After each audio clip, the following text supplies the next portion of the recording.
All right, hello everybody on YouTube. We are doing a learn to play walkthrough tutorial for anybody who wants to learn how to play the game.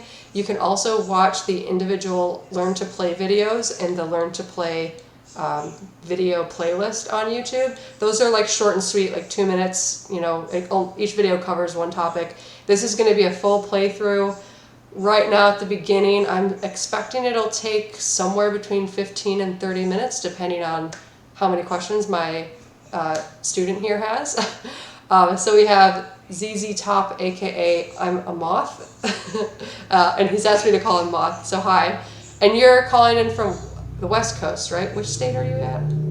I am in Las Vegas, Nevada. Oh, you're in Las Vegas. I've been to Las Vegas just one time. It's a fun city. Yeah, it was a fun city. We were there for a couple days. We did the traditional Vegas thing, you know, a little bit of everything. And then there's a couple people in the general chat over on Discord just watching this.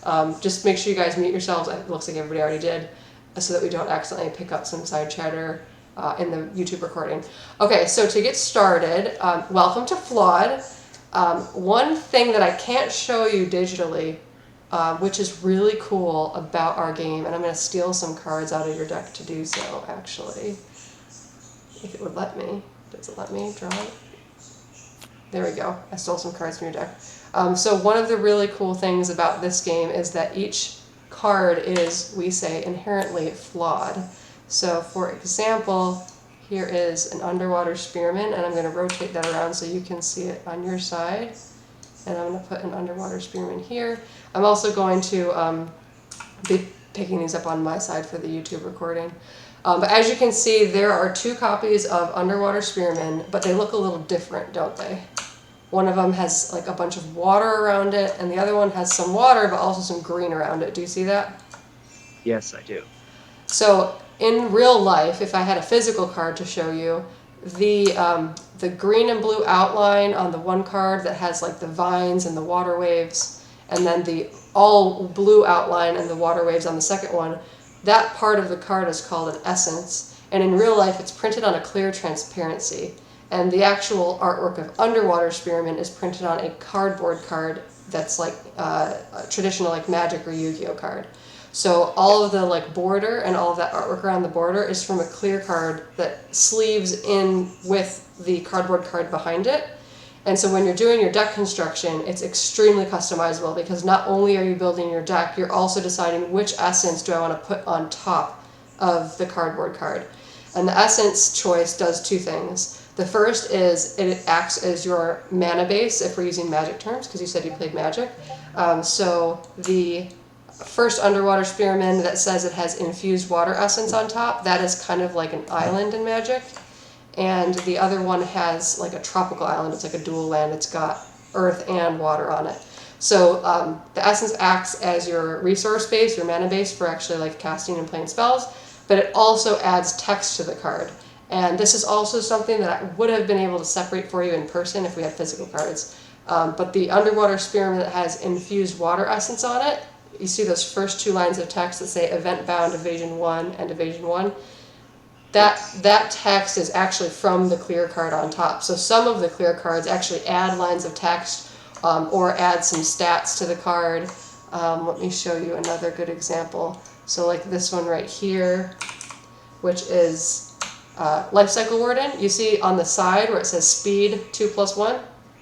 Yes. So that anytime you see... That is from the essence. Yeah, anytime you see plus in a number, that's from an essence. So this essence added some text, but it also changed the stat bar for this card. So you can see how just in deck construction, our game is like very unique, very customizable.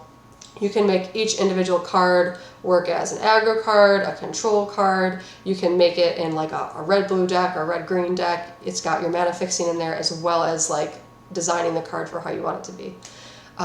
So that is a part of the game that is a huge part of the game, but you won't be able to experience it because we've already built the deck for you. But any questions just on that like general flawed concept, like our cards are flawed? No, that's actually how my friend like got me interested in the game. Okay. So she kind of gave you a little background of it? Yeah, she was like, yeah, there's this cool overlay mechanic where you can where you have to combine the cards together. So there's all these different possibilities for each card. I'm trying to think if we have like a video or a picture or something. I know there's pictures of the essences on our Facebook and on our Instagram. We took pictures of the cards, and there's pictures on the website too. On the store tab, there's like photos of the clear cards, so you get an idea of like what I'm talking about. But yeah, so that's honestly. Go ahead. I looked over the card lists on the website because I wanted to get as much of a head start as I could. Oh my gosh, So I have that's seen some of the awesome. That's awesome. Thank you so much. I love how you're the first person I've had where I haven't actually met you and you want to learn how to play the game. So as like, excuse me, as an indie game developer, that's like a huge step to be like, here's someone who wants to learn to play my game who only heard about it from word of mouth. I have taught the game to people I would call strangers, people I didn't know before, but it was at MomoCon where I had a big booth there and they walked up to me, you know, what are you selling? What are you making? So this is, for me, it's a big moment because I've never met you before and you're just like, I want to learn to play flawed. So it's like a huge moment to just let, you know, get someone from word of mouth. So thank you. Excuse me. Okay, so are you ready to actually start playing then? Yeah, let's do it. All right, I still am holding some of your cards hostage. So I'm going to redraw this one into my hand and pull out a couple more just for teaching purposes.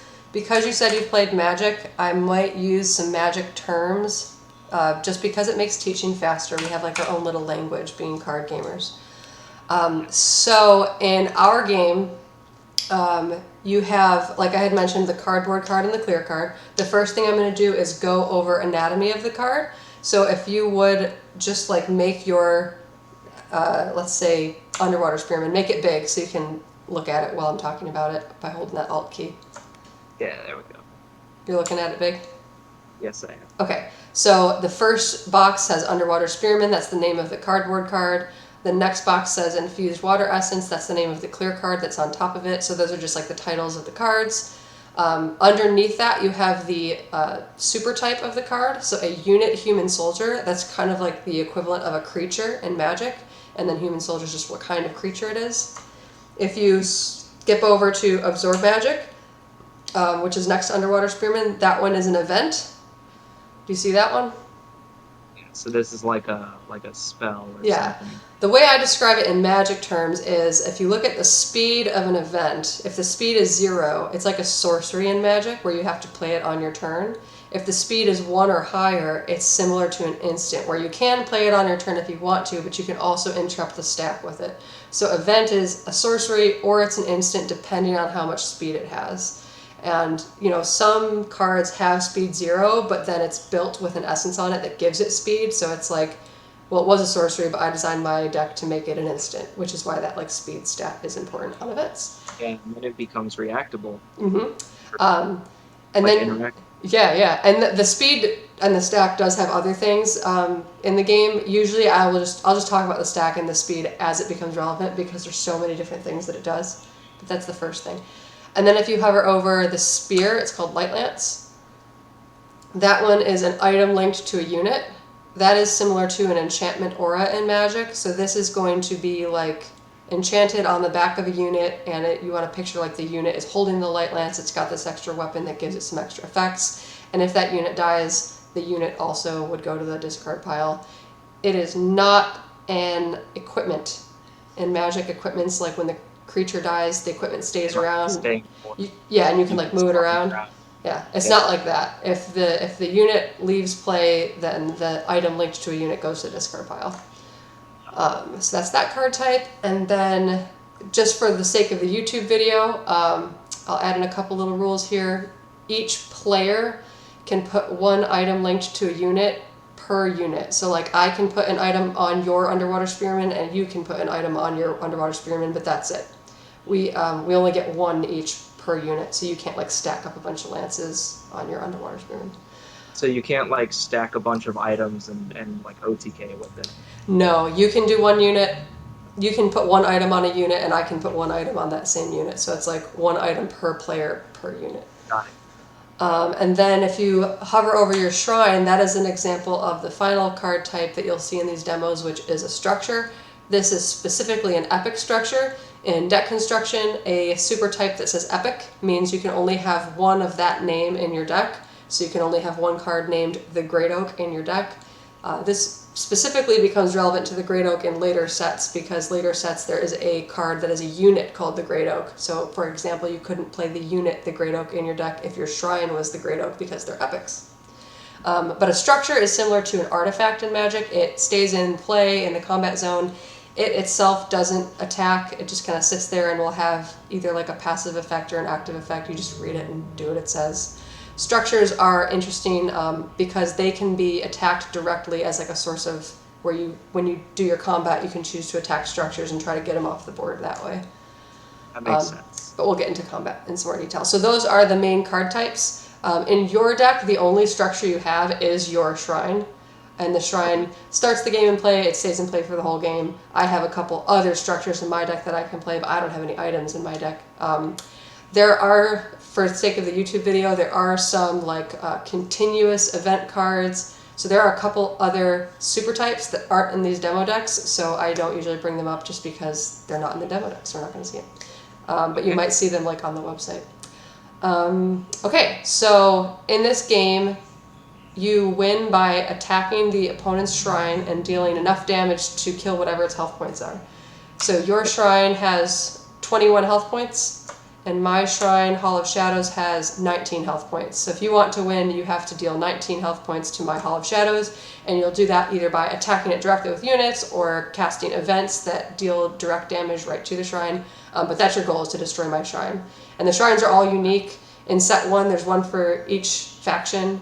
Fire, light, air, water, earth, and dark are the 6 factions. And then in future sets, there will be like new shrines that come out with those sets.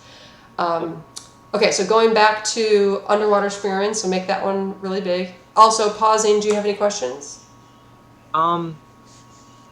Just as far as like deck construction goes, I know you mentioned that you can only have one of an epic card. Is that one copy or one card, but you can have like a full play setup? One copy for epics. Our playset in this game is 3, so you could have 3 copies of Underwater Spearmint, and that rule is true for both cardboard cards and the clear essences. The playset is 3, with 2 exceptions. The first is epics, if a card is an epic, and there are epic cardboard cards and there are epic clear cards. So anytime it says epic, it's just a one copy per deck. And the other exception is, if you're looking at Underwater Spearmint, you'll notice all the way on the bottom right corner there's an infinity symbol.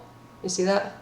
Yes. So that's on the clear card. That means you can play as many copies of that clear card as you want, and that's because this clear card is kind of like a basic land equivalent in Magic.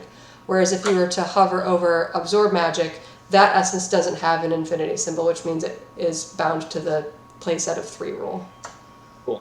So epics and infinity symbols, other than that, it's playsets of 3. Good question. I actually get that question a lot. I should probably just start putting it into the speech. Cards, I believe. Yes, yeah, 50 not cards. the demo decks, but for the... Right. You must have seen that in a Learn to Play video or something. Yes, I watched through a lot of the stuff on YouTube. Oh, so you're going to pick it up super fast. Yeah, these demo decks are 25 cards, just, you know, a sampling. And then a true deck is technically 51 cards because you include the shrine. Yes, makes sense. All right. Okay, so looking back at the Underwater Spearmint, we talked about the types of cards of the super types. The casting cost in the top right corner is just like Magic. This demo has the number 1 to represent colorless, and then that little water pip to represent blue. So the converted casting cost for this card is 2, 1 of anything and 1 blue. I think in the future we're actually going to put a like gray circle background around the 1, because there's so much confusion of people thinking this means 1 blue and not realizing it's 1 and a blue. So we're probably going to update that already. Looking forward to like, you know, how we can change this demo product. And then I want to point out Absorb Magic. So that's a converted mana cost of 2, 1 earth, 1 earth, so 2 earth total. And then hovering over Life Cycle Warden. So this one has a converted casting cost of 5. The base card, Life Cycle Warden, every time you play it will be 2 colorless, 1 water, and 1 earth. But the essence, Time Worn Essence that's on top of it, adds a cost of 1 of anything, 1 colorless resource. So what, you see that little circle that's like underneath the casting cost? Yes. That little circle is where any additional costs from the clear card will show up. So make sure you're also looking at that circle, and the whole thing altogether is what your casting cost is. That makes sense. Alrighty. You have quite a few cards in your deck that have an added cost, so definitely look for that. Okay, going back to Underwater Spearmint. Also on your playmat, you'll notice there's some rules on the side of the playmat. All the way at the bottom, there's the zones of play, which is the next thing I'm going to reference. For the video, can you see my little white pointer hand? Yes, okay. I can. So this part of the playmat that's closest to you, by like where the flawed logo is, that's your resource zone. So in the zones of play, that is an R with a circle around it. And then this area that's like in the middle of the play zone, that's the combat zone. And so on a card, you'll see a C with a circle around it. Your discard pile is kind of over by where her hands are.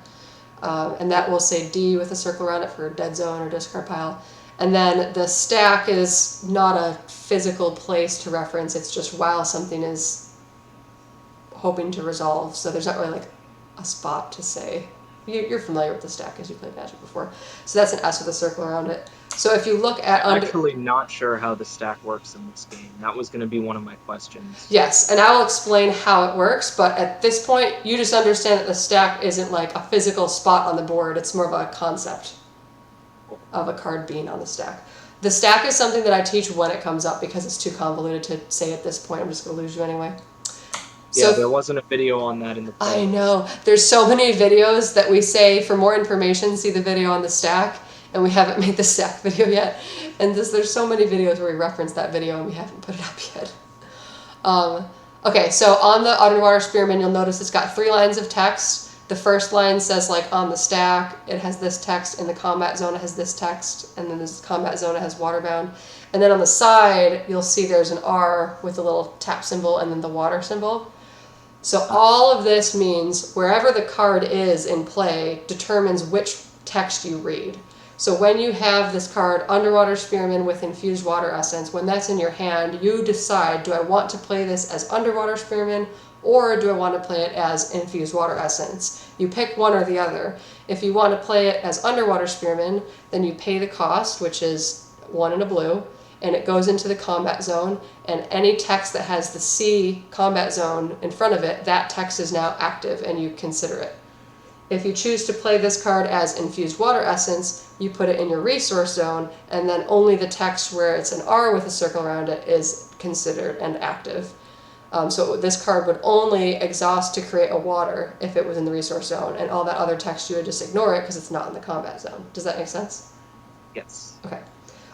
So in the demo deck, all of the combat zone text is going to be in the center of the card, and all of the resource zone text will be on the right-hand side of the card. There are some other cards where that's a little bit different, but for the demo deck, it's like that. Okay, so then the last thing I want to point out, well, actually there's 2 things. So the first is the stat bar, which is that bar going, like it's on the side of the card on the left.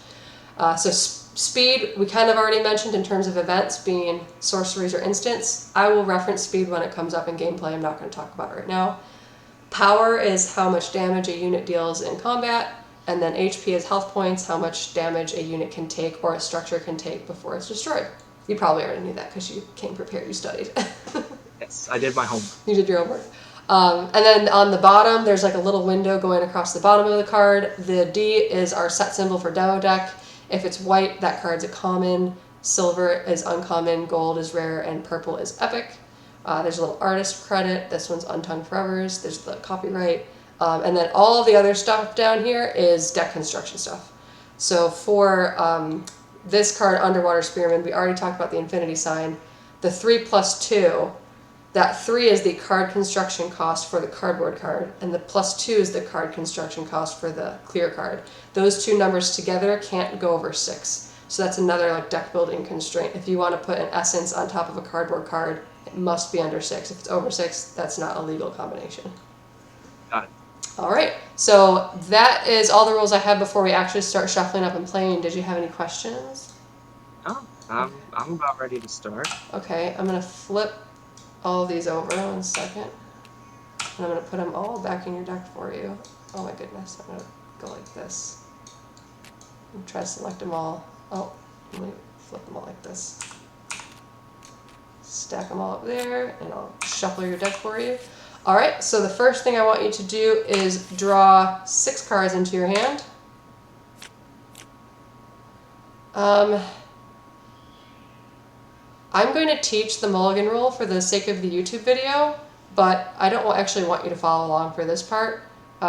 Just because, like, without actually like playing through a first game, I feel like you're not going to really know what's a good card anyway. Do you know what I'm saying? Yeah. So just pause for a second. You can listen passively. I'm going to just speak the Mulligan Rule for the YouTube video. So if you're doing a full game where you want to do Mulligan Rules, in addition to drawing 6 cards, you'll also draw your keep card into your deck. And on the bottom of the keep card, you see it says cards to return and cards to keep. Yeah, there's your keep card. What you do is cards that you want to mulligan away go on the left side of the keep card, and cards you want to keep in your hand go on the right side of your keep card. So for example, I might position it like this. And I know you can't see what I'm doing. It's easy, that is. So once you make your selection, this looks a little choppy on TTS because I'm going to end up showing my hand like face up. You flip all the cards over. See, now I'm not really sure how to do this in TTS because that's my keep card right there. In real life, you end up with it like this, where your keep card is like in the middle somewhere. And once each player makes their selection, you reveal cards off the top of your deck like this until you hit the keep card. Then what you would do is add up the speeds of all the cards that you mulliganed away, and whoever mulligans away the highest speed gets to take the first action of turn 1. These 3 cards then would get, you would draw 3 to replace and shuffle those 3 into your deck. I'm going to keep these though because I want them. Why don't let me just draw them all at once? So hopefully that makes sense. I'm going to make an actual mulligan video for the YouTube channel that's just talking about the mulligan. But for the purpose of demonstration, we can just keep whatever cards we started with. All right. Okay. So on your, in Magic, you would take turn 1, right? And you would do everything, and I would just kind of sit here and wait for you to say, I'm done, you go. And then I would take turn 2. In Flawed... Yes, Mr. Done my homework. So in this game, we share a turn, we alternate actions for the turn. So I get to choose one thing off my action list, and then I have to pass it to you. I'm going to go ahead and take the first action just for the purpose of demonstrating the game. So you'll see on your playmat there, those are the 6 actions you can choose from. You don't have to do all of them in a turn. You don't have to do them in that order. There are some actions that you can choose multiple times in one turn. So the first one is play a resource. Each of us can choose that once per turn, which is just take a card from your hand and place it into your resource zone. You can play a card from your hand by paying its associated casting cost. That action you can take as many times as you want in a turn. Activate an ability if you have an active ability on like a unit or on a structure in play. Attack, I will show you how combat works when we actually have an example. Prepare is pretty unique in this game. I'll come back to that one. Pass is just, I don't want to pick an action right now. I'll pass my action. It doesn't mean that your turn is over. It just means I don't want to pick an action right now, so I'll skip. You can then continue taking actions once the action comes back to you if you want to. But prepare is draw a card, and all of your future actions for the turn must be pass. It's also only once per turn, period. So between the 2 of us in a turn, only one of us can prepare, and then the other person, that wouldn't be available until the next turn. So you draw a card, and then every time the action comes back to you, you have to pick pass if you picked prepare.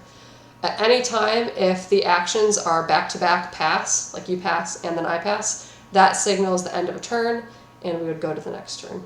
And then you see... Only one person gets to draw. One person gets a bonus draw. So we each will draw at the start of turn 2, at the start of turn 3. Prepare is an extra draw, yeah. So between the 2 of us, it's 1.5 cards like per turn that you get to draw. Yeah, and then those actions that have little asterisks next to it, those are ones that you can respond to and place things on the stack, and I'll explain how that works when the time comes.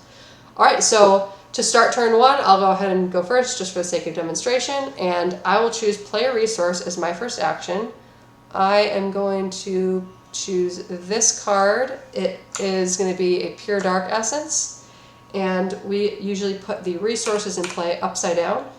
That way you can tell I played this as a resource and not as a unit. So that was my action, play resource. Now I pass it to you and it's your action. Just for the sake of demonstration, really good cards to play, like actually cast in your deck, are Planting and Underwater Spearmint. So if you have those in your opening hand, I wouldn't put them in the resource zone. I would keep those and try to actually cast those, like later on. You only have one copy of Fierce Protector and one copy of Griffin the Fourth in your deck. So if you see those, you could resource zone them if you wanted to, but then you'd also have to find a way to get them out of your resource zone later, which you can. But those are only one-ofs in your deck, so if you don't want to risk it might be being stuck in your resource zone, it's something to think about. Well, just resource one. That's a good choice. And you did it upside down. Very good. All right, so for my action, I'm going to choose play a card. So I will exhaust my Dark Essence, and I'm going to play this card, Ruffian. So it has a casting cost of 1 darkness, and I exhausted my 1 darkness that I played for my first action to pay for it. So that just goes in the combat zone, and then just so you know, there is no summoning sickness in this game, because it is now your action. So its summoning sickness is like 1 action long. When it comes back to my action, I can attack if I want to. Makes sense. And now it's your action. I'll tell you right now, you don't have anything that costs 1 in your deck. I was gonna say, I don't think I have anything else I can do. Is there any reason for me not to just go ahead and prepare? Not that I know of. I think prepare is a great choice for you right here. So you draw a card. Okay. And you're just going to be passing for the rest of this turn. So now the action comes back to me. I'm going to choose attack. So now we'll drop down to the little part on the playmat that has the combat rules. Is there a way that I can move this over? There we go. All right. So if we're looking at the combat rules, the first thing that I do in order is just say I want to attack. I want attack to be my action for the turn. But I don't actually tell you who I'm attacking with yet. And the reason for that is because there's a stack generated right after I say I want to attack. So if you had an event or an activated ability that was on a card that had speed 1 or higher, you could do it right here. You could use Pillory, for example, which is a structure. If you had built Pillory with like a Slick Essence on it, you could instant speed be like, I'm going to activate this ability and say your guy can't attack. Or if you had Drown in your hand, if you had enough resources, you could say instant speed, destroy your unit so that it can attack. So that there's an opportunity to interact on the stack right there. I know that you don't have anything right now, so I'm going to go ahead to step 3, which is declare attacker. So I choose Ruffian for my attacker. I exhaust it sideways to show that it is attacking, and then I have to say where I intend my damage to go. If you watch Learn to Play videos, you're going to be a pro at this already. Okay. So there used to be a way where you could like click and say this is what I want to. I can't figure out how to do it. Is it this? No. There used to be a little way to have like an arrow show up above the thing I wanted to attack. But anyway, so I say where I intend my damage to go. My choices are any structure or any exhausted unit that you have on your combat zone. So right now, the only thing you have that meets those criteria are your shrine. So I say I intend my damage to go to your shrine. Then if you had a units in play, we would go to step 4, which is you would declare if you wanted to defend the attack or not. There's 1 more stack generated, just like the first one, for any last minute combat tricks, and then damage is dealt. So for this attack, we can go right to step 6, and my unit has a power of 3. So on the side of the tabletop simulator, we have a little pouch there that's got 3 damage tokens in it. You can just drag one over and put it on your shrine. There you go. And if you want to, it's up to you. In game we put it on the shrine, but in tabletop simulator, since it's tiny, if you want to like put it near it, you know, whatever. As long as we know that it goes with that one, whatever you like. All right, so that was my action, was attack.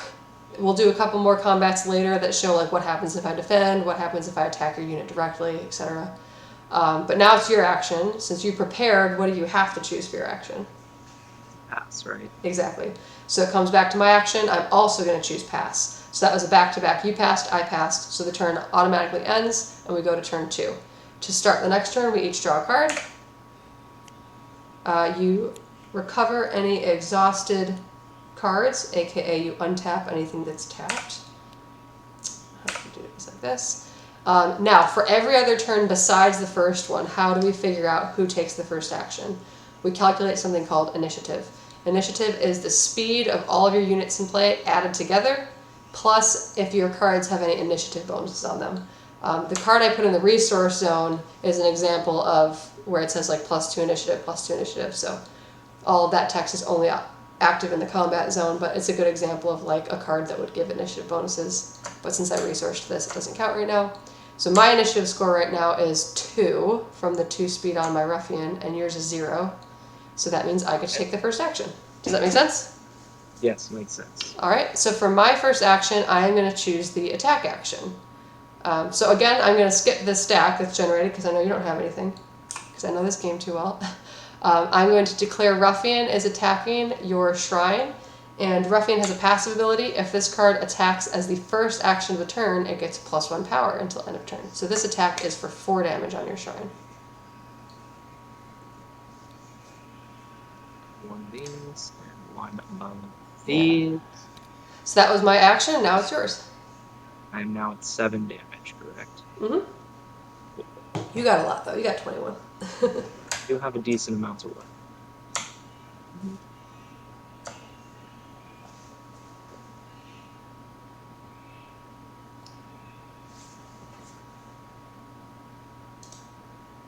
I guess I have to play a resource because nothing else in my hand can be activated yet.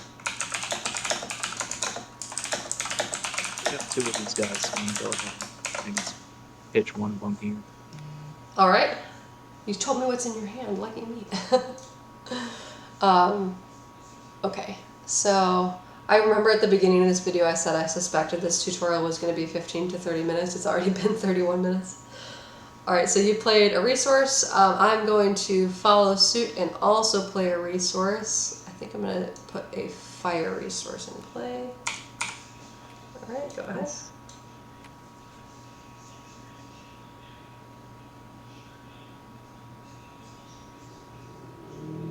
So what would you like for your action, Mr. Moss?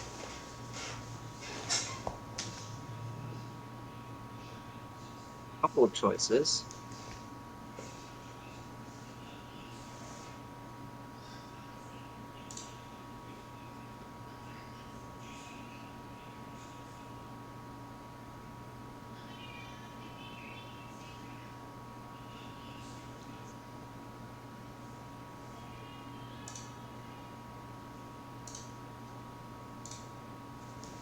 Probably put a guy out, right?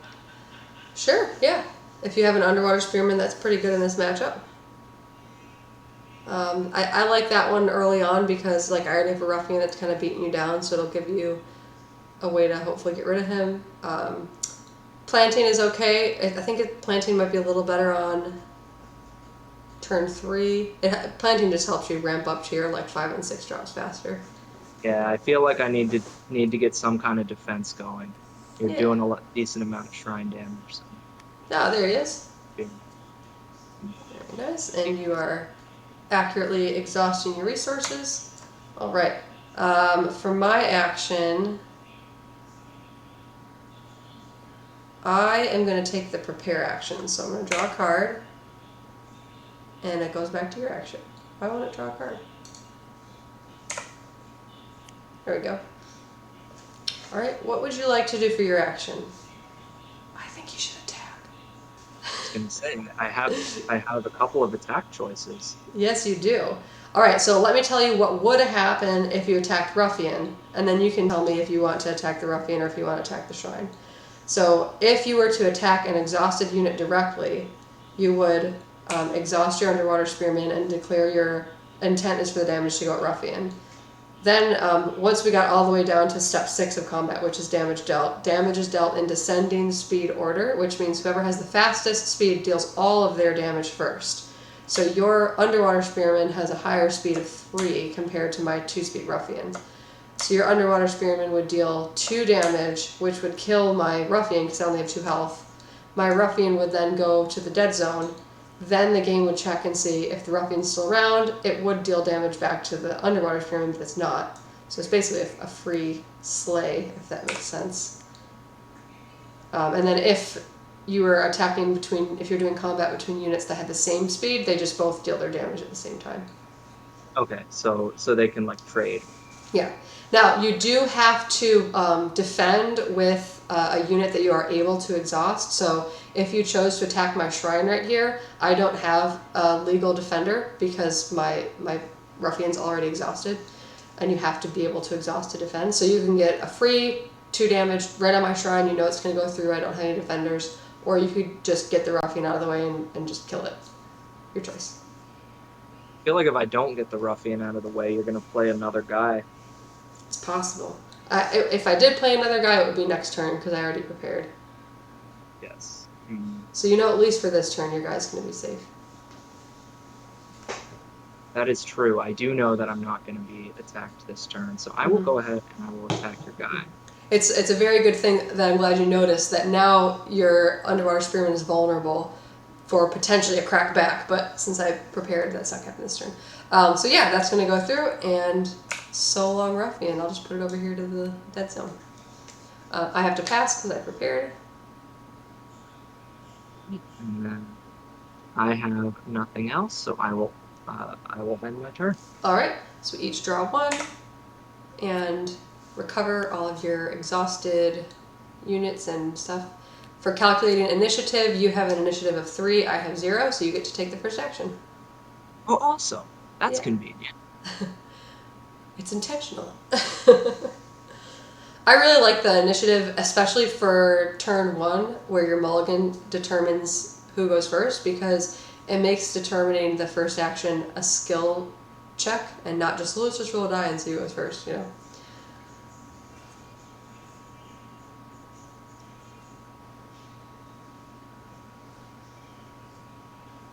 Well, Your username is making me want to play some Velcro Fly. suppose I should probably drop something into the resource zone, right? Sure. You could play a resource. You could get a free attack off because you know that I have no defenders, but again, then your guy is going to be vulnerable for the rest of the turn. You got a couple choices. It's true. I could get some damage here. You might need to know this if you have any cards in your hand that say Surge. Surge is recover X resources. So if it says Surge 1, after you play it, you get to untap 1 resource. Or if it says Surge 2, after you play it, you untap 2 resources, etc. I'll just drop another guy into my resource zone. You drew all 3 of your Underwater Spearmints. I know. I You was like, lucky duck. I probably should have saved one of them, but No, you're fine. I've got some decent stuff in hand that I want to hold on to. See, that worries me now. You're sitting on 5 cards in hand and you're like, my worst card is Underwater Spearmint. I'm like, oh jeez. Your hand must be stacked. Alright, well I am going to play a card. And it's going to be Hatred. Hatred is an event that has 0 speed, so I have to use my action to play it. Destroy target unit if that unit is a light, water, or earth unit. Now here is an example of how the stack would work. Since this is an event at 0 speed, you could, before this resolves, add an event or an activated ability on the stack that has speed 1 or higher, if you wanted to. I do not have any events with speed 1 or higher. Alright, so Hatred resolves and your guy's donezo. Sorry. Makes sense. Now it's your action? Well, right now, I suppose I will have to play planting. There you go. Alright, so Planting's got a couple things. You can resolve this card in any order you want, so if you want to place the top card of your deck into your resource unexhausted first, you can do that first and then decide which one you want to surge. Or if you want to surge first, you can surge first, whatever you want. Flip it. Rotate. Image. And that one comes into play exhausted. Right. Very good. Choose one to Cool. surge.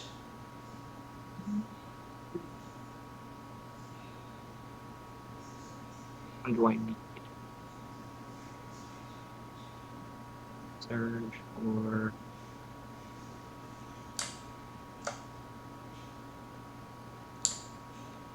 just flip this one. There you go. And there's one other thing that casting this planting does, and there's a passive effect on your shrine that hasn't come up yet. This is what the Great Oak does. It says the first time you play an Earth event each turn, this card gains Armor 1 until end of turn. Okay. Armor 1 is damage from any source for this turn is reduced by 1. So if I attack you with a unit, it's reduced by 1. That armor stays. It's not like it dissolves after the first damage is prevented or anything like that. It's like each time I would deal you damage this turn, that damage is reduced by 1. Also, there's a document on the Google Drive that you'll have access to now that you're a patron, and it has all the keywords like listed out and what the keywords do. So you have Armor 1 for this turn because you played an Earth event. I haven't played a resource yet.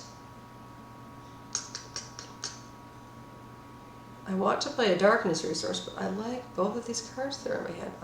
I'm gonna play this one as a resource. All right, played a Dark resource. Go ahead. We'll exhaust 2 more to play another planting. Oh, nice. All right, the Earth event trigger on your shrine is once per turn, so it's only 1 armor. It only gets the 1 armor, but yeah. Armor does stack, it's just on the Great Oak it specifically says the first time you play an Earth event. Alright, and then so you flipped an absorb magic. Yep.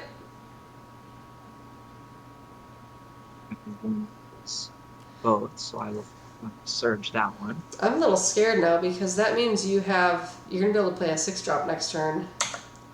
Alright. Potentially. Potentially. I don't know what's in your hand.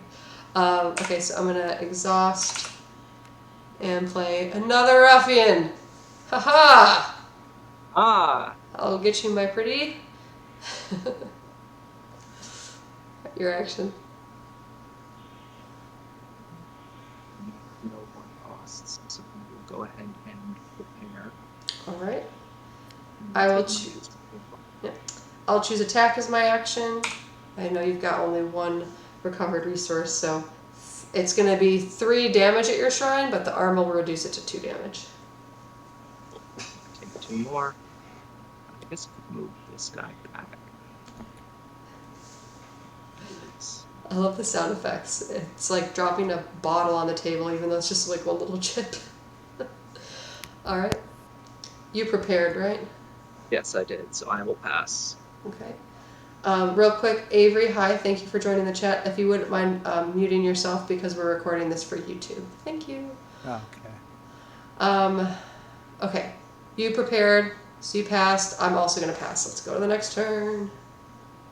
Oh, whoopsie. Draw a card. Alright, my initiative is 1 and yours is 0, so I get to take the first action. And let's see, you're at 9. I'm gonna do this. I'm gonna choose play a card for my first action. And I'm going to play Pillory. This is a structure. Whoa, didn't mean to do that.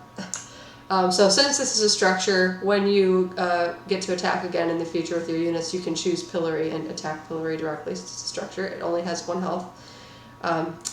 It has an activated ability, tap, target unit cannot attack this turn, and I did build it with the Slick Essence to give it a speed of 1, so I can do that and like interrupt the combat sequence at instant speed, or I can choose to use it as my action for the turn.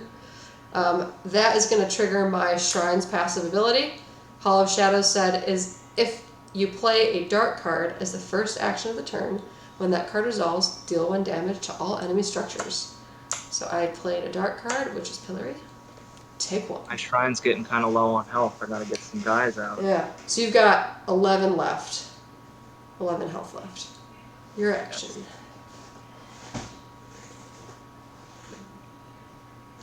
I kind of had the option there, like, attack you with Ruffian for the extra damage, or play a dark card for the extra damage. I decided to progress my board. Let's see how it works out for me. Not liking your damage. Uh-oh. I might hold off on dropping a resource.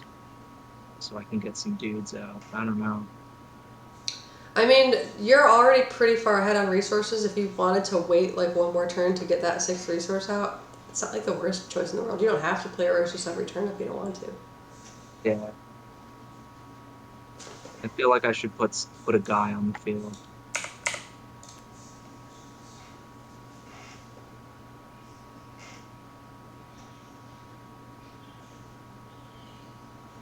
Let's see. Off my Earth's Elite. Earth's Elite! This artwork looks so covered up with the Soulless Essence on top. Because regular Earth's Elite, the text is just Armor 1. So all of that text above Armor 1 is from the clear card on top. It's like covering up all of the pretty artwork. I just want to get a big dude on the field. Alright, so that first line that says this card has no element, that is relevant. An example is this Hatred that I played on your Underwater Spearmint earlier that's in my dead zone. The Hatred said destroy a unit if it's light, water, or earth. Earth's Elite normally is an earth unit, but with Soulless on top it says it has no element, so I cannot target this specific Earth's Elite with Hatred because of the way the essence is built. When this card resolves, an opponent of your choice may draw a card. Are you choosing me? And I don't see another opponent. Thank you, you're so kind. Alright, and then he himself has Armor 1. Yes. That was your action, right? Yes, it was. Okay. Do I want to do? So your Earth's Elite will absolutely slay my Ruffian if I attack. I am going to... I'm going to play a resource. I'm going to play this resource. Reasonable. Mine is an air resource. I want to mention that for the YouTube video. A lot of these other games have 5 colors. Ours has 6, and our 6th color is gray, which is air. A lot of people see air resources, and for some reason they think it's colorless because it's gray. Gray is a color. We gotta recognize gray. So if you see an air essence, that is a colored resource. This is not a colorless resource. Soulless, you see on the side there, says tap and the number 1. That's what making a colorless resource looks like. It's just a number. There's no like little pip symbol. I just realized I think I could have done something a couple of turns ago and I messed up reading the card. Oh, do you have any questions or you want to keep it a secret for now? I will keep it a secret just in case. That's fine, that's fine. Just in case it comes up for any reason.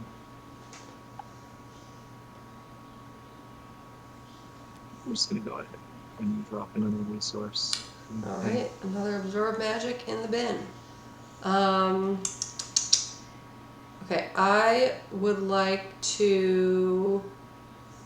I'm going to play another Ruffian for my action. I don't like that thing costs 1. It's too easy to get all of them out. Well, that's my last one since the playset's 3. True. My deck is definitely supposed to be an aggro type deck, as you can tell by the stack of damage on your shrine there. Yours is more of a survive long enough, and then all your stuff's too big, and all my little ruffians can't deal with it. Makes sense. Mm-hmm. All right. I believe it is my go, correct? Yep. Yeah, I played ruffian. If I declare an attack, you're going to have a thing that says I can't attack. Yes, I am. But I may as well go ahead and make you do it, right? Well, there's that choice. So if you were to do that, you would say declare my attack action. I would interrupt and use my pillory to say, you know, your Earth's Elite can't attack this turn. So it's Since almost... I haven't declared the attacker yet, it doesn't. Right. Exactly. So that would just kind of end your action, and then it would come back to me. The other thing you could do is, since you realize I'm going to turn off your attack anyway, is just prepare and just take the extra card. And you're also essentially taking a card away from me. You're making it where I can't prepare, right? That is true. I didn't even think of that, but you're right. I can go ahead and prepare. Yeah. I think because of the pillory staring you in the face, just prepare. Okay. Yeah, no sense in wasting time. Mm-hmm.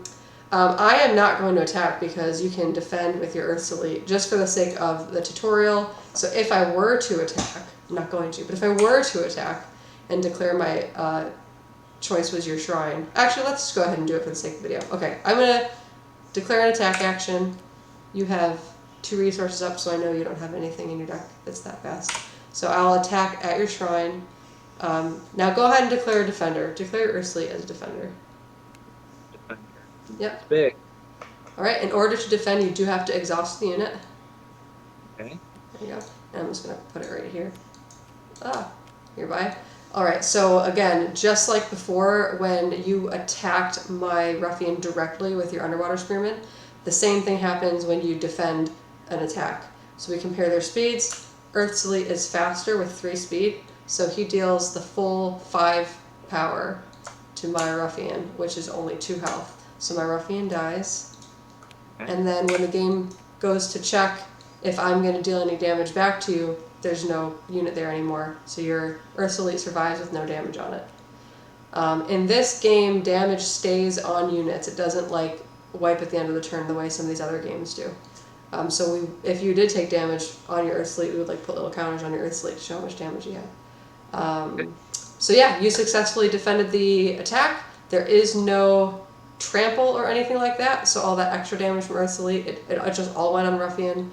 I don't think there will ever be trample in this game. The lead designer and I both believe that trample is a pretty broken mechanic. So, Yeah. all right. So yeah, I went ahead and attacked just for the sake of teaching. You prepared already, so you pass. You can attack again. I could attack again. Actually, that's a good point. So maybe that wasn't a complete waste. I think I will. Oh, I wasn't even thinking of that. Take 3. Now, I did have the option of choosing to attack your Earth's Elite directly, but that would be silly because my guy would just die. I'm too slow. Yeah. All right, I'll pass and let's go to the next turn. Draw a card. And I calculate initiative. I have a total initiative of 3. 2 from my ruffian and 1 from my pillory. And you have an initiative of 3. So what happens in a tie? When you tie, whoever went first the prior turn maintains the first action. So you actually have to pass the person's initiative. That's you. Did I go first last one? I think you did. Did you? No, I think you did. Wait. Oh, then I'll go first again. Did I play pillory last turn or the turn before? No, I played pillory last turn. I went first last. Yeah, I was gonna say. Yeah, because I dealt you 1 damage. Roll back the footage. Okay, so I get to continue going first. Ooh, I'm going to play this. Yeah. Yeah, I'm going to play that. I just drew it. Alright, I'm going to tap 2, Darkness, and play Backstab. If played as the first action of the turn, destroy target unit. If there's an assassin in your combat zone, draw a card. I don't have an assassin. Alright, so we have an event on the stack that is speed 0, so you can respond. Oh! there it is. The 3rd absorb magic. I honestly saw you dropping all those absorb magic and was like, oh, I can kill this guy, no problem. Yeah, Right. no. I forgot I could use it earlier because I misread that I thought it had 0 speed and 6 HP, and I was like, that doesn't make sense on it. Oh, yeah. That doesn't make sense on No, a negate. it would not. Okay, Yeah. so tap your 2 earth to pay for it. Okay, which ones do I want to hit? Let's tap you. Let's tap. Good. Wait, is this... That is a dual essence, so that can make earth or water. Yeah, that works. Alright, so my backstab is on the stack first. It has speed 0. You responded and said, I'm going to play absorb magic at speed 6. So if I wanted to, I now have the priority. If I want to continue adding on the stack, I can add an activated ability or an event at speed 6 or higher. So an instant has to be speed 1, but beyond that, to add anything else to the stack, you have to match the speed of whatever's currently on the stack or higher. So I don't have any instant that's 6 or higher. So that means the stack I would be terrified if you did. Yeah. And so now the stack fully resolves. In some games, like your absorb magic would resolve, and then you can sneak other stuff in the middle of the stack. That's not how this game works. The stack fully resolves and nothing else can be added to it. So your absorb magic negates my backstab, and it also triggers your shrine's passive ability, and you have 1 armor for the turn because you cast an earth event. And I just cry. Oh, whoopsie. And I'm just sad. So there's that. I know at the very beginning of the game you were like, I'm confused how the stack works. That's pretty much it. Does that make sense? Yes. Okay. That makes sense. Another cool example is like I could interrupt the stack with my pillory because it's an activated ability, but it's too slow. It only had 1 speed, so I could not put that on the stack after your absorb magic. All right. Well, that was my action. Was try to play backstab, but you foiled my plan. So Foiled it. go ahead. Did indeed. I have 4 left, right? I Mm-hmm. think my math is mathing perfectly. You have 4 out, and you haven't played a resource yet, so you could potentially have 5. I'm gonna go ahead and use my 4 to make another guy. Life Cycle Warden! Fun fact, both the art for Life Cycle Warden and Earth's Elite were done by Robert Nix, same artist. Awesome. Yeah. It's good art. Yeah. So for Life Cycle Warden, same as Planting, you can do those 2 abilities in either order. The first thing is, when it enters player turn, a card from your resource onto your hand, and then you also get to Surge 1, recover a resource. And then we'll take back one of my thingies. One of your Absorb Magics? You don't need that. Come on now. And then I don't know what I have. You don't know what I need. And then don't forget to Surge 1. I did. It's Oh, you did? Spearmint. Oh, right. Okay. Yeah. All right, so I also wanted to point out all of the shrines have a clear card on top of them as well. It's not an essence because the shrines don't exhaust to produce resources, but they have something on them called Shrine Improvements. So your Shrine Improvement says units in your combat zone with cost 5 or greater gain +1 power. So your Life Cycle Warden is actually a 5 power. Oh wait, that's right. It has 5, so I couldn't have played it. I had 4. Oh, you only had 4? I didn't notice that. I misread it. I forgot it. I forgot it cost 5. Well, back it up then, bro. You can't do that. I didn't notice. I just saw the 6 in play. I forgot you had already played Absorb Magic this go around. Yeah, once I played. You had Churn tapped and the other Absorb Magic tapped. Something was untapped. This one. Yeah, there you go. Yeah, that's right. Put that guy back in your hand. Now, if you want to play, you could play a resource for the turn and then play Life Cycle Warden. I could.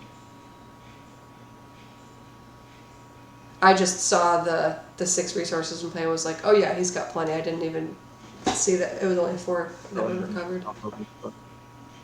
Didn't even process that was a thing. Another Earth's Elite. See, this Earth's Elite, you can see the artwork much better. That Soulless has got so much text on it. That's one of the trickiest things in terms of like design is how do we fit 2 cards on 1 card. Hey Jalen, we are recording for the YouTube channel, so if you wouldn't mind muting yourself just so that it doesn't show up on the video. Thank you. No. Alright, so you're at... Probably had another thing that would have been better to resource. You can change it. You can change it. I don't care. Can I? Nothing else has happened, so... Resource. We just rewinded a whole play. Yeah, I fucked up. It's okay. Oh, I can't say that on YouTube. I'm sorry. It's alright. I think you're allowed 1. I beefed it. There we go. I beefed it. I've heard that in order for a film to like maintain a PG-13 rating that you can say the F word once. I don't know if that's true, but I've always heard that in order for it to get an R rating, you have to say it more than once. I don't know.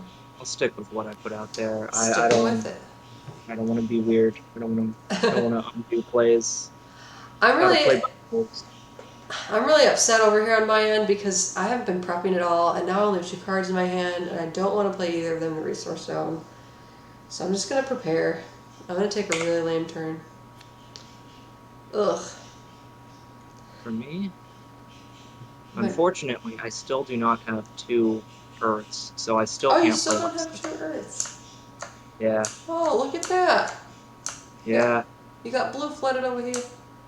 Alright. Wait, you don't need 2 Earths. It's 2 colorless, 1 Earth, 1 blue. Oh, is it? Yeah. For a life cycle one? Oh! Yeah, I misread the green circle as a green thing. Yeah, that's three of anything, a water and a blue. Yeah, you're good. Yeah, I misread the 1 as a 1 earth because it's in a green circle. There we go. Yes. I can still play it.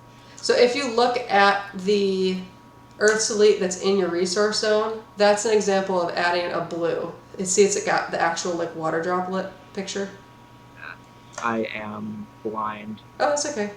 Evidence. Honestly, I wouldn't say it's blind. We need to have our colorless mana actually have like a gray circle behind it, because you're not the first person to have that question.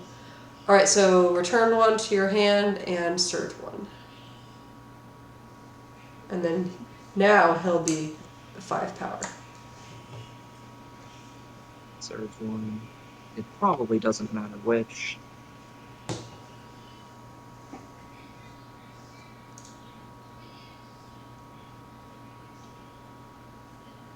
All right, now it's your go.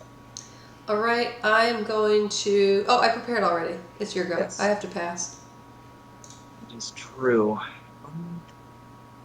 I have not done any attacking, and I do have 2 fairly large doodles in the field. Mm-hmm. Who do I want to attack with, and what do I do? I will declare an attack. All right, I will use this stack that's generated, and use my pillory. Okay. And I'm going to say that your not Earth Slate, I'm going to say Life Cycle Warden. Life Cycle Warden cannot attack this turn. Let's go. Okay. Now, a question that I get a lot here is, do you exhaust him? No, you don't, because he can still defend. Right. So you just can't attack. So you just have to remember that he can't attack. You don't have to like, and also don't turn him upside down, because turning it upside down is what we use to daze a unit. Daze is an example. The air faction uses a lot of daze stuff. So just remember. All right. So I'm assuming that means you're going to attack with the Earth's Elite. I don't have anything else to attack with, Yeah. and it looks like it'll get through. Mm-hmm. So I will go ahead and attack your shrine. All right. Exhaust your unit. There you go. Now I can choose to defend or not. I think I will not. I'm going to let it go through. Because if I defend, I'm just going to lose my ruffian. So that's 5 damage. Holy cow. A lot of damage. Guess I'm taking 5. 1, 2, 3, 4, 5. All right. I pass. I will also pass. Alrighty. You definitely get the first action now. So your initiative is 3 plus 3. Your initiative is 6. Mine is 2 plus 1, so my initiative is 3. So you can take the first action. I gotta draw a card. Mounted initiative. Oh, I just drew the same card for my prep as the turn, and they're terrible. Back-to-back bad draws. That's fine. I'll have a resource to play.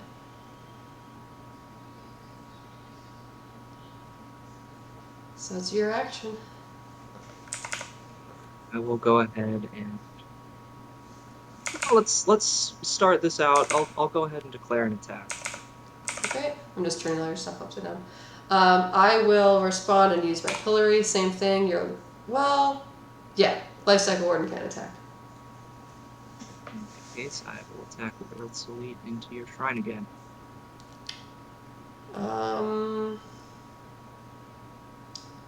3 and 9. Yep, I'm gonna allow it. Okay. Now, for the sake of argument, you do understand that if you wanted to, you could attack the pillory directly? I do. Okay, so I just want to make I didn't think about it, but I understand it. Okay. Do you still want to attack my shrine? It's a fine choice. I just wanted to make sure that you were making that choice because it's what you wanted, and not just because I didn't know that was a rule. Yeah. I'll go ahead and just attack the shrine. That is cool with me. Okay. Alright. These little tokens are all over the place. Alright, for my action, I am going to choo hatred on your Life Cycle Warden. I do still have an absorb magic. Is it fast enough? You tell me. It is speed 5. Alright. It's pretty fast. I do not have any events in my hand speed 5. Alrighty, so that's going to go through, and you do get the 1 armor for this turn.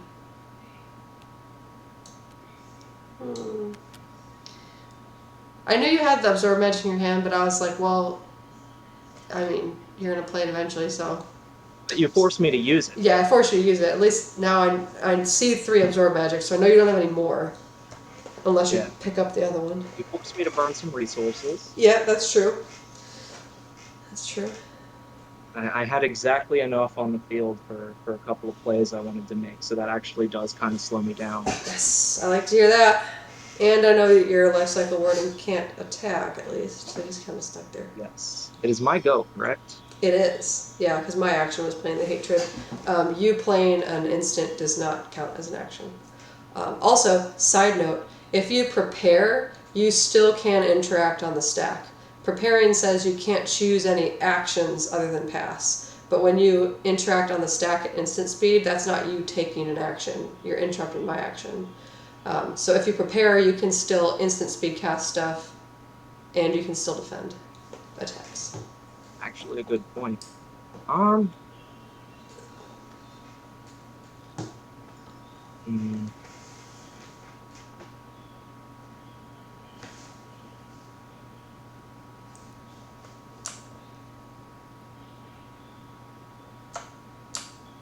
Well, planting.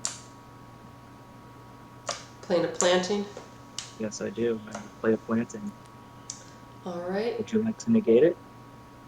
No, I don't have any counter spells in my aggro dark fire deck.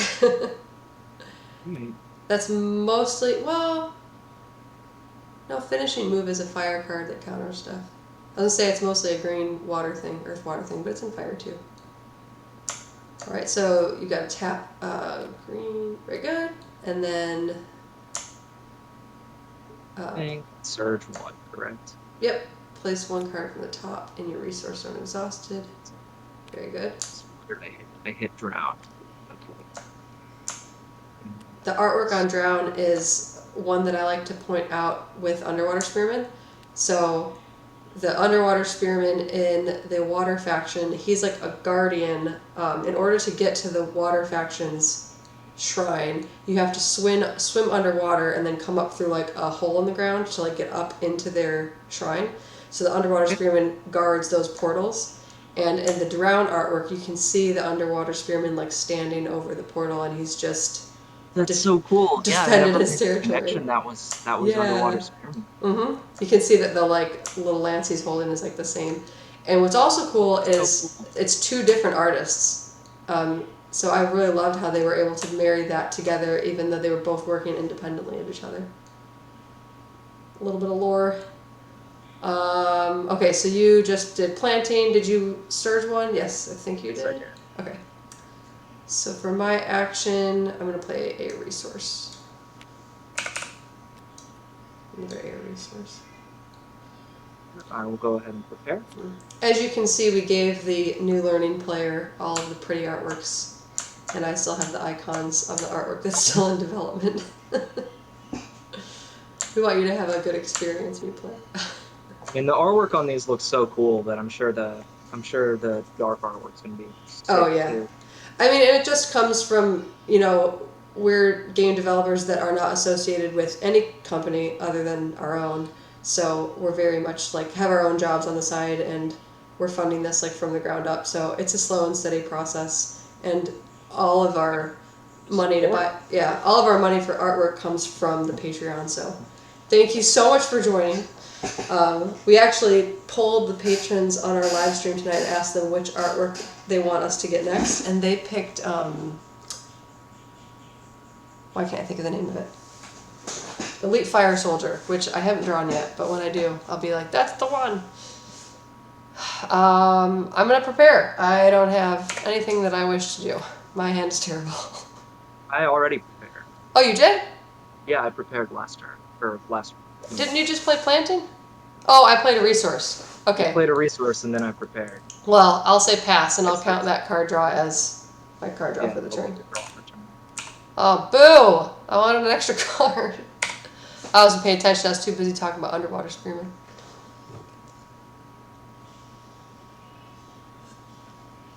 Wait, what? Oh, I passed. We're going to the next Oh, turn. it's back here. I just noticed. What? Cards in the... What? Hold on. Okay.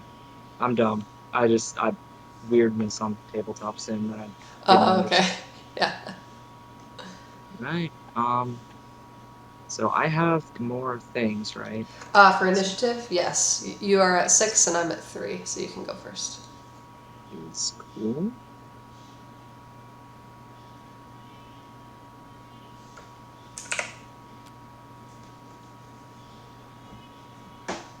So I will, once again, I will start off declaring an attack. And once again, I will prevent your life cycle warden from attacking. With my It's fine. pillory. I will go ahead and attack your pillory, my thing. Alright. You're attacking pillory. Now I will defend with my ruffian. So you will deal 5 damage to my ruffian with a faster speed. Ruffian will go to the dead zone, and that's it. The attack is fully defended, and there's no like extra damage that goes through or anything like that. Okay. So my pillory lives to see another day, but ruffian not so much. I'm gonna play a resource. I want another fire resource, but I'm just not. I'm not willing to play this other card in my hand as a resource. I want to play it.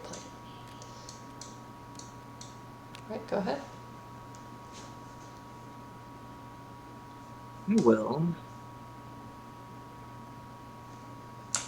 This looks cool. Go ahead and drop the root tender. Oh, nice play. Yes. I kind of forgot that that card was in your deck, I'm not going to lie. Alright, let's see a tap for it. I want to see if you do it right. Okay, so when this card resolves, I recover a thing. Hold And on a when it second. enters play, Double I check her casting cost. check her casting cost. Yeah. Did I not? Oh yeah, it is 1. It Yeah. is 3. I missed that. Sorry. It's okay. So you see that is an example of 2 green and 1 of anything. Whereas the life cycle warden was a colorless that was added on. There we go. So I get my guy back, and I get 4 damage off of my thing, right? Yes, you do. Very good. So Cool. for the YouTube video, she's a unit. She stays in play. Oh yeah, she does. Yep. That's right. She's not an event. Mm-hmm. So She when feels like an event. yeah, She has right. effects. So when this card resolves, recover up to 1 target unit, which you did with your Earth Elite, and then heal 2 damage from a structure, and a third line that says heal 2 damage from the Great Oak. Your shrine is both the structure and the Great Oak, so you get to heal 4 total. That's exactly how that works in this deck. And if there was ever a non-shrine Great Oak, you could heal that with the second. Yes. So, like, for example, if you were playing Pillory with more than 1 health on it, you could heal from the Pillory for 2 and then from the Great Oak for 2. You could, like, split it up like that. Or you could play Root Tender in a non-Great Oak deck and just heal 2 from your shrine, and then her last line text just wouldn't do anything. Okay, wonderful. That is a move, so I think it's your go. It is. I want to play a card. See, I can play the 1 card in my hand if I use the 2nd card in my hand as a resource, but I don't want to do that. I'm gonna. I already played a resource. I did. I just mean in general. So, like, this is the other card in my hand that can make fire. And the other card that I'm holding needs 2 fire. But I was like, I don't want to use this as a fire resource. It's too good. So this is the Abyss. What's happening with that? It has lethal, which is our, like, death touch equivalent. Any unit damaged by a card with lethal in combat specifically is immediately destroyed. His speed is only 2, but I can pay 3 darkness to give him +1 speed till end of turn.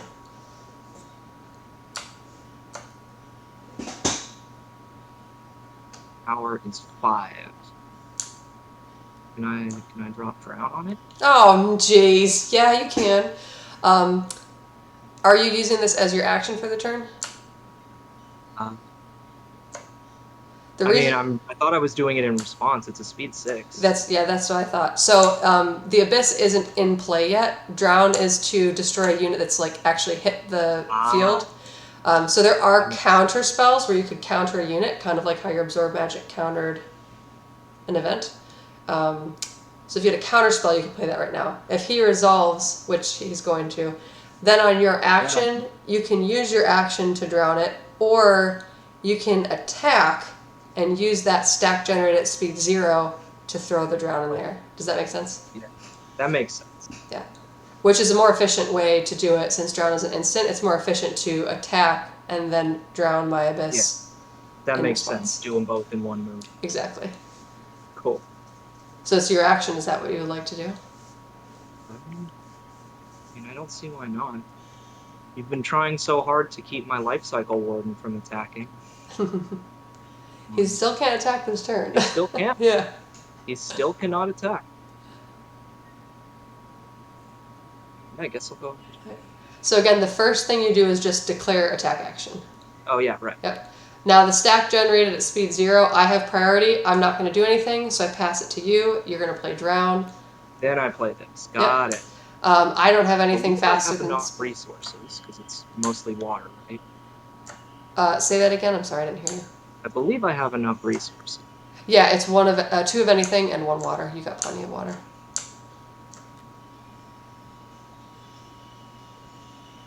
In fact, I have 3 waters. Yeah.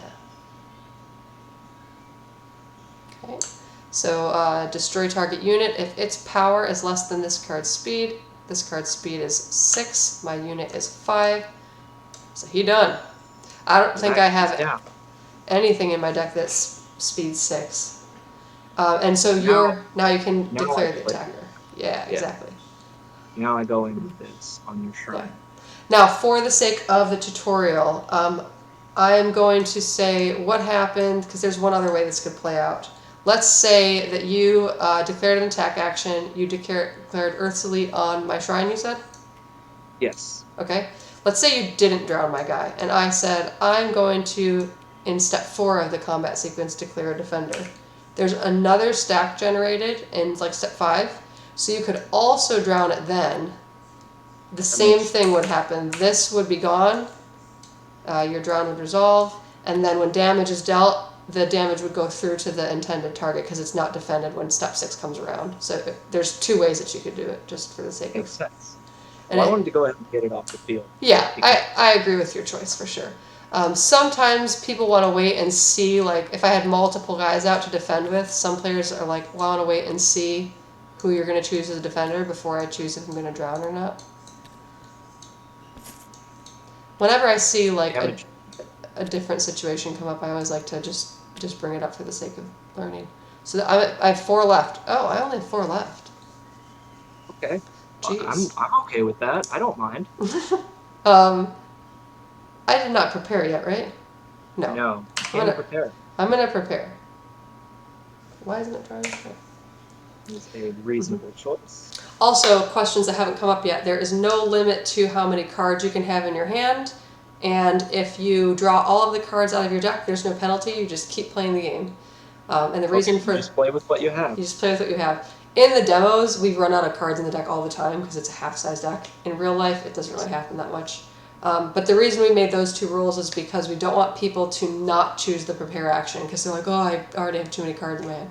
So there's no penalties for drawing extra cards. There's also no limit to how many units you can have in play. There's no limit to how many resources you can have in play, etc. Yeah.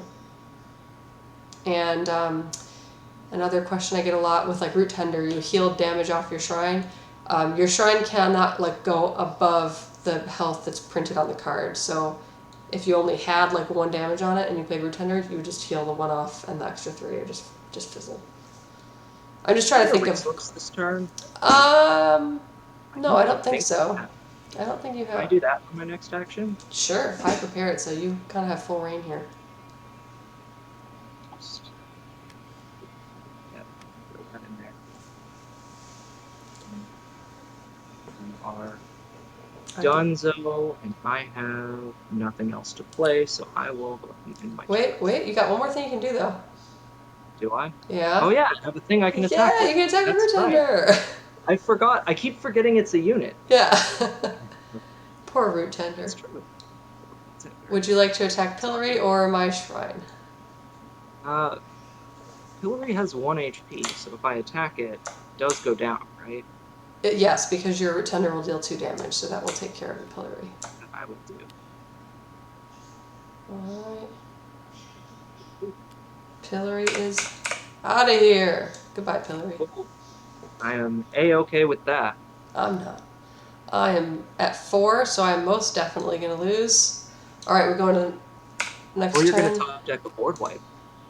I'm hoping I have other destruction spells, and that is an option. But you have the first action. My initiative is 0, and yours is 7. It's true, I do have initiative here. And I have an open lane to attack unless you have the response to it. You're attacking? My attack is lethal, correct? If I do it? As long as you don't attack with Root Tender, then Right. yes. Okay, then I will declare an attack and see what you do. Alright, I don't have anything. Right, then. Yeah. So you have 4 left. This is 4 damage. That's 5 damage because of your shrine. And I am sadly dead. This is what I drew. I drew another Pillory, and I was like, well, maybe if he doesn't attack as his first action, I can play a Pillory. I was holding this for the entire game. Oh, you had Griffin. Griffin is when you made me use one of my 2-cost things, I was like, oh, I was gonna play this. Oh, you were gonna play Griffin, but I used up your. I was gonna build the unbreakable board. Nice.